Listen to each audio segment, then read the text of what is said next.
Bismillahirrahmanirrahim. Assalamualaikum warahmatullahi wabarakatuh.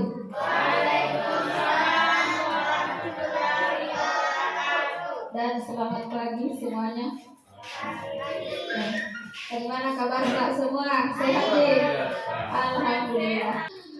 Yang saya hormati Bapak Kepala Sekolah UPTD SD Negeri 32 Parepare. Yang saya hormati Ketua Komite sekaligus tokoh masyarakat. Yang saya hormati orang tua siswa, Bapak dan Ibu guru, dan anak-anakku semua yang sama-sama Ibu banggakan.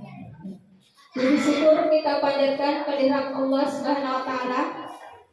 Oleh karena pada pagi hari ini alhamdulillah kita dipertemukan dalam ruangan yang sederhana ini ya, dengan tujuan ingin melakukan suatu kegiatan yang melaksanakan diskusi yang nantinya akan dilanjutkan dengan kegiatan pameran aksi nyata. Jadi tak tahan hentinya kita selalu memanjatkan rasa syukur kepada Allah. Begitu pula salam dan salawat kita kirimkan kepada baginda Rasulullah, Nabi yang menjadi suri teladan bagi kita semua. Untuk mengefisienkan waktu, saya persilahkan kepada Bapak Kepala Sekolah untuk memberikan arahan sekaligus membuka kegiatan kita pada pagi hari ini. Kepada beliau disilahkan dengan hormat. Ini tentang kegiatan yang sudah ditegaskan. Nah, ini minta maaf sekali saya sampaikan karena kenapa? Ini ada sedikit disampaikan supaya karena waktu tak diambil juga sedikit untuk orang tua siswa untuk mendengar apa kegiatan yang dilaksanakan di SD Negeri 32. Nah, ini akan berkelanjutan nanti ini Bapak Ibu guru semua guru harus mengikuti nanti ini namanya guru penggerak itu yang kita laksanakan karena ini program pemerintah kita sudah laksanakan. Ada beberapa guru di sini yang sudah laksanakan, yaitu Ibu Karmiati sudah pertama dan kemudian selanjutnya nanti mengikuti Pak Supiani sama Ibu Hamriani nanti. Bukan hanya terbatas dari barang-barang atau benda-benda fisik yang ada, tapi nanti saya jelaskan lebih lanjut lagi. Jadi tema diskusi kita pada pagi hari ini adalah mengidentifikasi atau melakukan pemetaan aset sekolah. Alhamdulillah pada hari Selasa ya Pak Adi, kita sudah ada kunjungan dari tim pemeriksa ya, tim aset untuk memantau atau memeriksa aset-aset yang ada di sekolah kita ya, seperti itu. Kemudian sebelum saya jelaskan seperti apa itu aset, sedikit saya paparkan dulu tentang sekolah sebagai ekosistem.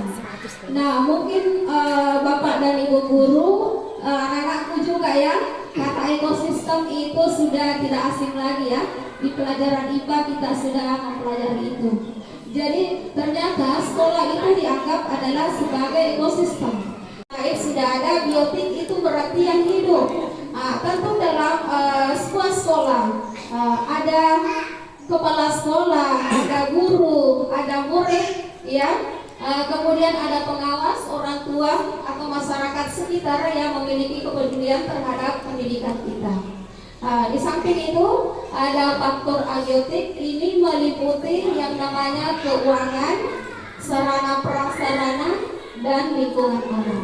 Jadi semua komponen ini saling berhubungan. Ya, tidak bisa berjalan program kita kalau ada salah satunya tidak berfungsi dengan maksimal. Itulah dikatakan bahwa sekolah adalah sebuah ekosistem, termasuk dalam pemanfaatan nanti aset-aset yang ada di sekolah kita. Lanjut. Ya, seperti tadi yang saya sampaikan sebelumnya bahwa mungkin yang terpikir kalau kita berbicara aset itu adalah benda fisik, iya, barang, lemari, mungkin perpustakaan. Tapi ternyata aset itu tidak terbatas dengan itu saja. Nah, ada 7 kategori dari aset ya. Ini sudah ada pengklasifikasiannya. Jadi ada 7 modal utama aset itu. Ada yang disebut dengan modal manusia, Kemudian yang kedua ada modal sosial, modal politik, modal agama, budaya. Kemudian yang kelima modal fisik, yang keenam modal. Jadi untuk modal aset orang tua siswa, menurut saya salah satunya adalah orang tua siswa berupaya bagaimana mendorong anaknya untuk giat rajin belajar, bukan cuma hanya di sekolah, tapi di rumah juga. Di rumah juga mereka selalu mendukung agar anaknya tidak sering bermain, tapi memperhatikan pelajaran yang telah diberikan di sekolah. Terima kasih. Terima kasih Pak Surya ya atas tanggapan yang diberikan. Mungkin ada pendapat lain atau dari orang tua ada yang mau berkomentar terkait dengan aset orang tua. Jadi ini sebenarnya orang tua termasuk aset yang paling penting. Bagaimana itu anak-anak mau belajar, karena kalau cuma guru yang mau bekerja di sekolah itu tidak akan mungkin tercapai dengan maksimal. Harus ada kerjasama yang baik antara guru dan orang tua. Salah satunya tadi adalah memberikan dukungan, ya, bagaimana memotivasi anaknya untuk selalu belajar. Kemudian ada komite sekolah. Alhamdulillah Bapak komite kita luar biasa perhatian terhadap kita memberikan undangan. Ya, itu salah satu bentuk partisipasi dari komite sekolah kita. Ya. Kemudian adalah masyarakat. Jadi masyarakat itu masih juga dalam modal manusia, aset sekolah sebenarnya. Jadi meskipun tidak di sekolah itu, tapi berdekatan dengan lingkungan sekolah, memberikan dampak yang baik terhadap sekolah, itu sudah termasuk aset. Ya, saya perhatikan waktu hari itu ada kerja bakti di luar, itu sebenarnya aset itu. Kita bisa kerjasama dengan pemerintah setempat seperti Pak RW, Pak RT, itu untuk kerja bakti di depan. Karena itu harus juga diperhatikan. Karena bahaya itu kalau misalnya pengendara itu cepat, kemudian tidak terlihat oleh siswa kita yang melintas di situ. Jadi kita sepakat ya bahwa yang masuk modal manusia di sini adalah kepala sekolah ya. Ada, silakan ditulis. Guru tenaga pendidikan, alhamdulillah guru-guru di SD 32 itu masih muda, masih produktif. Ini sebenarnya aset terbesar yang harus kita manfaatkan. Ya, kalau guru di sekolah lain itu mereka melo pensiun. Jadi kalau mereka ya jamaah biasa langsung mengeluh, tuh naik pensiun, tidak bisa mas saya begitu. Alhamdulillah kita di sini di sekolah ini saya yang paling tua dengan Ibu Haji Artina. Iya, yang lain. Kemudian adalah tentunya kita sebagai guru sudah berjalan, ini adalah komunitas profesi kita adalah PGRI dan KKG. Kalau ini Pak, ada yang masuk dalam ikatan gigi? Oh tidak ada dulu. Oh berarti maksudnya tidak ada ya? Oke. Lanjut, kantor kelurahan juga kita bisa adakan hubungan sosial. Kebetulan Pak Komite ini adalah staf dari kelurahan. Dan saya melihat bahwa selama ini sudah terjalin kolaborasi. Pernah pada masa pandemi ya, saya ingat itu ada sumbangan dari kantor kelurahan Pak ya. Ada galon, apalagi begitu. Pasti ada. Sedikit. Ini bantuan dari kelurahan. Ingat saya waktu itu karena waktu pandemi galon itu dikasih kalau saya tidak salah 5. Kemudian ini pada saat kita vaksin anak-anak ada sumbangan kayak dikasih cenderamata seperti anak-anak yang kayak tas. Saya ingat seperti itu. Ada cenderamata dari kasih sama kelurahan. Termasuk ada juga punya kalau ada lebihnya bisa dikasih seperti itu. Nah itu. Oke. Yang saya betul ya. Jadi alhamdulillah selama ini sudah terjalin dengan baik hubungan kita dengan kantor kelurahan. Dengan mahasiswa KKN juga ya, sering pernah ya kita ada program kampus mengajar. Mudah-mudahan kedepannya lagi ada program yang sama. Ya. Kita memang sering dikunjungi oleh mahasiswa KKN, jadi manfaatnya itu bisa memberikan pembelajaran atau hal-hal lain terkait dengan apa yang berhubungan dengan dunia pendidikan. Kemudian dinas kebersihan bagaimana ini Pak bisa kira-kira menjalin kerjasama karena kenapa? Salah satu masalah terbesar kita di sekolah itu adalah sampah. Kita kewalahan ini, adakah bisa memfasilitasi bahwa kita diberikan tempat sampah lah? Adakah kira-kira solusinya ini? Karena pemandangan di belakang kelas itu iya. Begini sedikit maaf Bapak Ibu, ini saya sering bertanya ini karena saya kurang paham juga masalah seperti itu, masalah kebersihan. Ini sebenarnya kebersihan ada memang yang ditugaskan tapi bagian kota tidak di sini. Saya dia perhatikan bagaimana ini seperti juga sampah itu kadang ada kadang tidak ada yang ambil sampah ya seperti itu. Tapi ini kan kita merasa juga bangga bisa kita bertanya seperti ini karena camat kita di sini adalah orang di sini, asli di sini.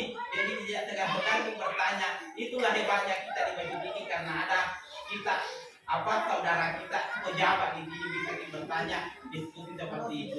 Makanya kita tanyakan bagaimana itu.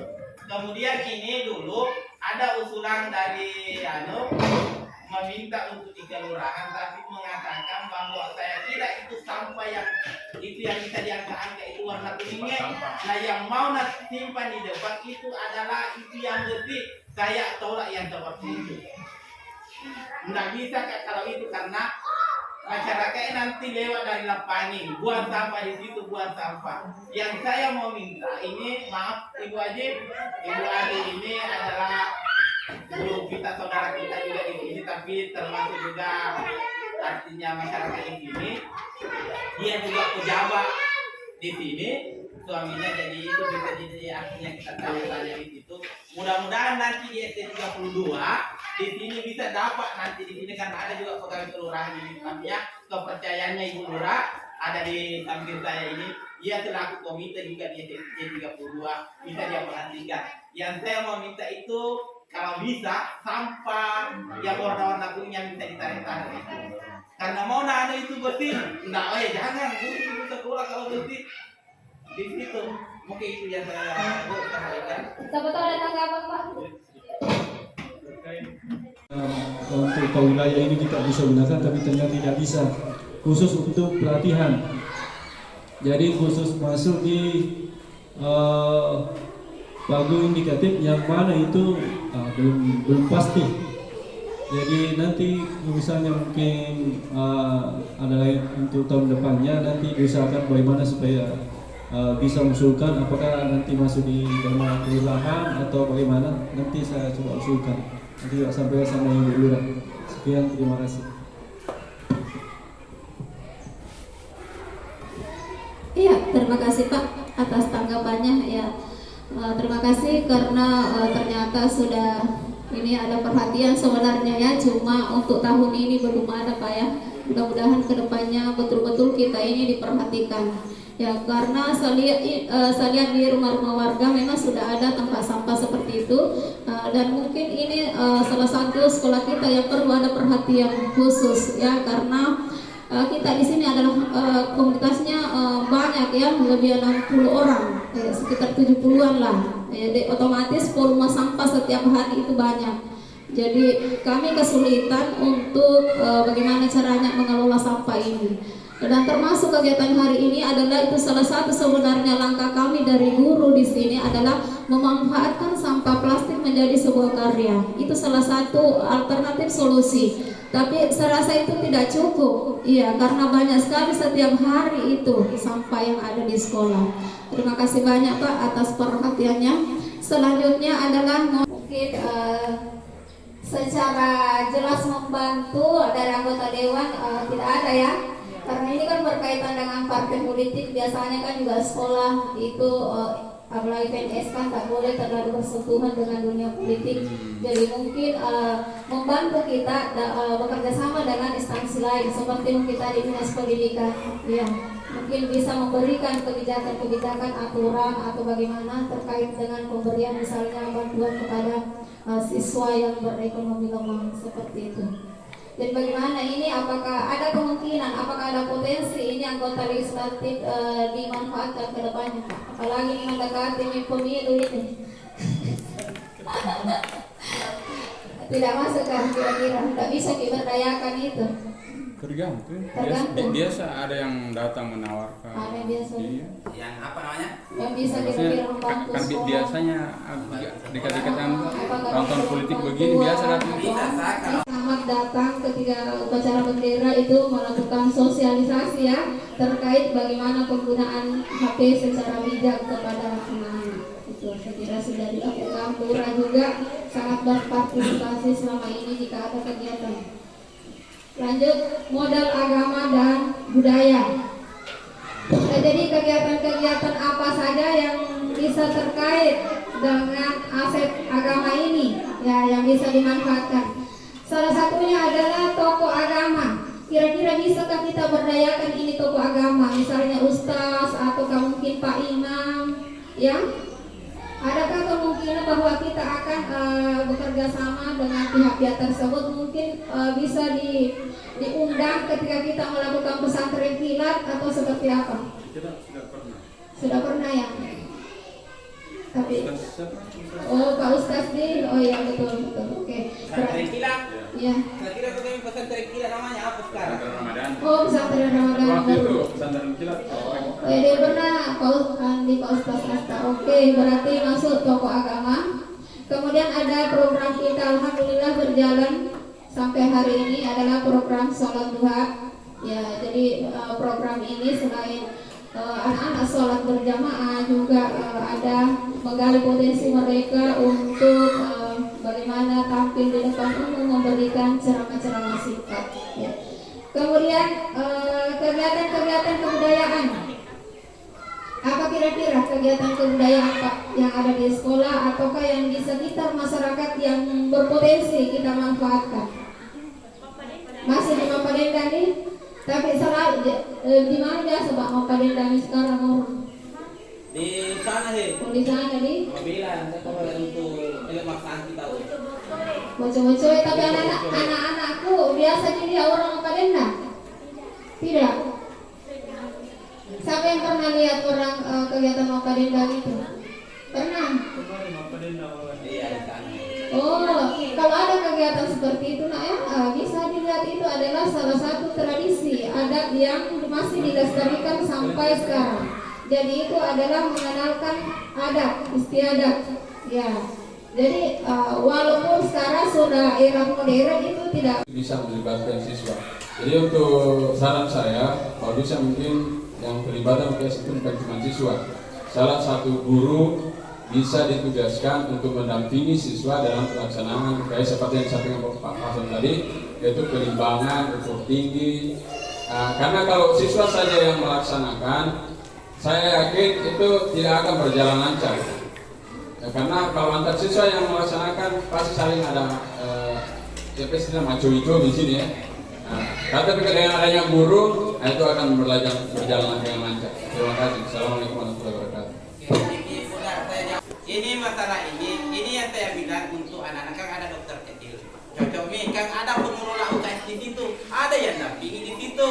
Maksudnya tetap ada yang mendampingi anak-anak. Cuma yang pelaksanaannya di situ di dia. Oh kalau ada kesalahannya anak-anak, oh di dia oh seperti ini bisa nggak guru bapak ibu guru cocok tidak berjalan kalau siswa saja. Tapi kan ada di situ sebagai tugasnya sebagai guru UKS.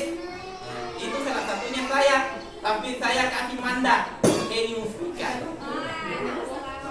Selaku kepala sekolah ini saya juga sebagai masyarakat di sini. Saya sampaikan kepada orang tua siswa, marilah kita kerjasama antara sekolah sama orang guru sama orang tua siswa. Seperti anaknya yang malas sekolah. Ini sebenarnya 5 kali berturut-turut itu apa tidak bisa naik kelas. Tidak bisa naik kelas. Aturan memang sudah ada. Kalau tidak ada kerjasamanya antara guru sama orang tua siswa, kebetulan ada orang tua siswa sama ketua komite kita. Ini adalah ketua komite ini kalau posisinya di sekolah ini di atas Ini kita bawahan semua termasuk kepala sekolah saya bawahan. Ini adalah tinggi jabatan di sekolah kita, ini adalah ketua komite. Tidak akan berjalan ini sekolah kalau komite dia menutup sekolah ini. Nah, jadi makanya ini ketua komite ini adalah di atas sih. Apa-apa perkara di sekolah itu harus diketahui komite. Nah, komite ini adalah tokoh masyarakat, dia harus tahu. Nah, berarti kalau ada tegur ke komite harus kita tunduk, harus hargai karena dia adalah bos kita di sini. Nah, dan kemudian ini saya minta yang ada yang malas itu sampaikan pada orang tua siswa yang malas ke sekolah anaknya, Pak Maigato uang kalinya malah saya nakut tapi akhirnya anak di bawah muka dia di salo Nah, itu saya tidak bagaimana anunya. Marilah kita kerjasama karena jadi sorotan kalau seperti itu. Dan matu naik kelas nata, saat kita pasok. Natanya juga pasok bapak guru. Guru-guru di situ saya itu hanya saya terima dari usulan ibu guru karena di depan anak-anak ada 1 sampai 6 bapak orang tua siswa, ada 1 sampai 6 ada wali kelasnya. Itulah yang menentukan kenaikan kelas. Saya sampaikan memang ke ini, supaya tidak ada bawaan dan kemudian saya tanya lagi masalah bantuan. Tidak ada sama sekali bapak ibu guru tahu bantuan itu. Nanti ada dari dinas pendidikan baru kita tahu. Maka dameng itu orang tua siswa iya Pak Anaurena guru termasuk ibu dari ngati kan Anaurena kue. Maka dameng Pak kayak dari ngati terima tidak tahu apa-apa. Terus terang tanya bapak ibu guru, tidak tahu masalah bantuan di sekolah. Tidak ada sama sekali tahu bahwa ada bantuan, artinya nanti dari dinas pendidikan ada nama dan materi modal budaya dan modal fisik yang saya tanyakan, bisakah kan tadi ada kantin, UKS, perpus, pemanfaatan semua itu kan setiap tahun ada lomba FL2SN, bisakah juga diadakan sanggar seni di sekolah kita supaya betul-betul dimanfaatkan, bukan cuma pada saat akan adanya lomba baru kita kelabakan, baru napi dan anak. Dan itu juga tidak bisa hanya dilakukan oleh 1 orang. Jadi kalau memang sudah ada sanggar seni dan dibagi-bagi tugasnya masing-masing, jadi kita bisa manfaatkan itu dan pada saat memang dibutuhkan bisa kita misalnya kayak ini ada lomba FL2SN tapi kita tidak ikut karena memang tidak ada persiapan sama sekali. Seperti itu. Terima kasih.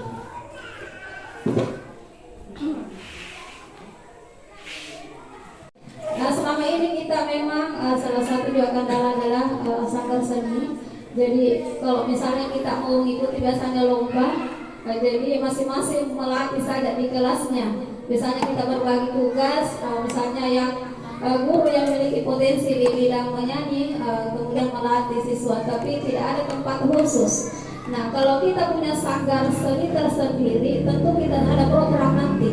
Ya, jadi kita tidak kelabakan. Jadi dari awal kita sudah mempersiapkan dengan matang itu siswa, siapa-siapa yang akan dipersiapkan untuk mengikuti lomba tersebut.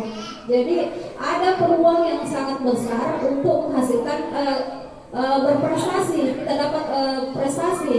Tapi kalau kami lomba baru kita baku tunjuk-tunjuk, kebetulan mungkin guru yang mau melatih juga dalam keadaan sibuk pada waktu itu, jadi akhirnya kita sering tidak mengikuti lomba, termasuk ini dalam waktu dekat ya ada lomba. Nah, jadi bagaimana ini solusinya? Mungkin ada ruangan di sini Pak, bisa kita manfaatkan untuk kegiatan sanggar seni.